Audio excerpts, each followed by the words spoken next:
Hello, friends. How y'all doing? Thought I would go ahead and chime in on Spellerine's album thread number one, Sergeant Pepper.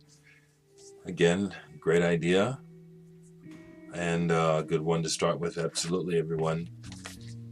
Not everyone, but most of us indeed have this album. And I'll start with this. Yeah, it's a reissue, but with the original capsule label. I also have the reissue CD. I know I also have an older CD copy somewhere. It's you should see these stacks. No, I don't need to be on hoarding or anything. My house is in order, but the house is like almost nothing but music. Anyway, the first question is, does the album live up to its hype? And I'll put the cover up periodically because I like it when I can choose it as a screenshot. You know, I remember distinctly when the album came out. Was a young teenager and a huge Beatles fan. But I also have to admit that in some ways I kind of think I was kind of a slow kind of a kid in that, you know, I would be getting some information in really strong, but a lot of life was just passing me by, you know what I'm saying? Or I caught on later. But anyway, the Beatles, I loved the Beatles. And my older sister, she's 2 years older than me, Stephanie, she was a Beatles freak too. So she would buy the records for the most part. Every now and then I would be able to buy one, or would be lucky and get one as a promo from a radio station as a kid. But when the album came out, I loved it, but it also frightened me because it was so different. And like I said, I think it was 12 at the time, 11, 12. I don't remember exactly, you know, I'd have to look up the year of the release, and I should have, but anyway, so at the time, it's not, you know, it wasn't like it is now. There wasn't hype about the Beatles. There was the Beatles were just very special to the world. And when they put out new music, it was just really important. And so it was groundbreaking. It wasn't the first record really to be made of its kind, but the Beatles being what they were to the world, the fact that they were making such an all-encompassing pop record, using all sorts of things, you know, with orchestras, tape manipulation, and just their incredible songwriting and imagination. So I think in that sense, you know, it was well received, but also it was a real challenge to the world, including me. Really kind of helped me to again grow more. And so, do I like it? That's the second question. Well, yeah, I love the album. I loved it when it came out, and like I said, you know, getting past the initial shock of I Am the Walrus and A Day in the Life, you know, hearing those songs for the first time, you know, it's like, you know, what's going on, you know? It was pretty cool. And so to go right to my favorite song, well, you know, for side one, Getting Better, Fixing a Hole, Being for the Benefit of Mr. Kite, those are some of my favorite songs off of Sgt. Pepper. Love the whole album, but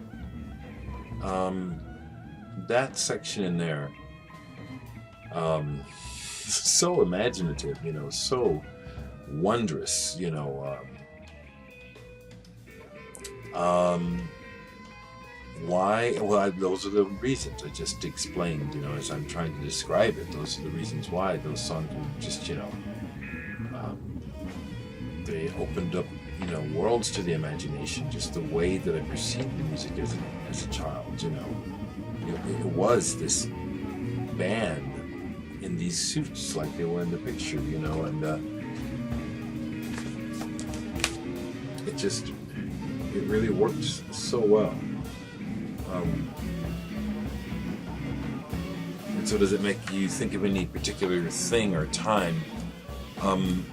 Well, I can very easily go back to the day that my sister brought the record home and we listened to it for the first time. I can still remember the room in the house and the time of day, and because it was such an overload of an experience. I mean, I loved the Beatles, and we had everything. Even it's like, seems to me that the thing I was the most cognizant of right before that was like Lady Madonna. Like I said, chronology escapes me. People tell me all the time, well, this was when that happened, this is when that happened. Well, I remember things happening, but when? So I just can remember that very specifically, and how it just really was a challenge. It just changed everything in the house, even for me that day.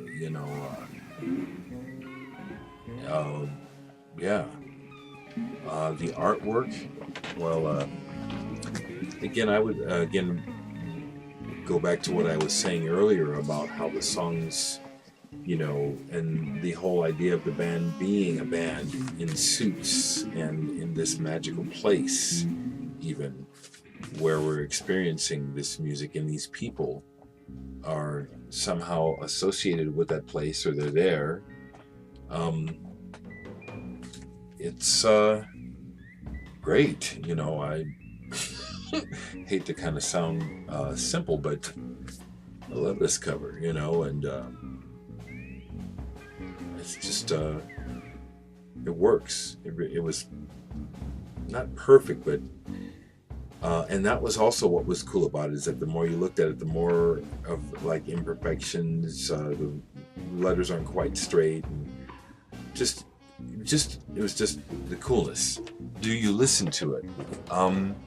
It's something that actually I do end up hearing, and so therefore listening to more in a social music sense. I play with a Danish musician, Gunnar Kleeman. He and I are pretty good friends, and when he comes over from Copenhagen, he'll stay with me sometimes, depending on the itinerary of our gigs.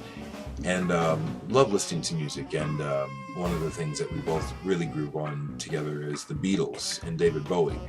And so Sgt. Pepper, the White Album, Revolver, we rock out,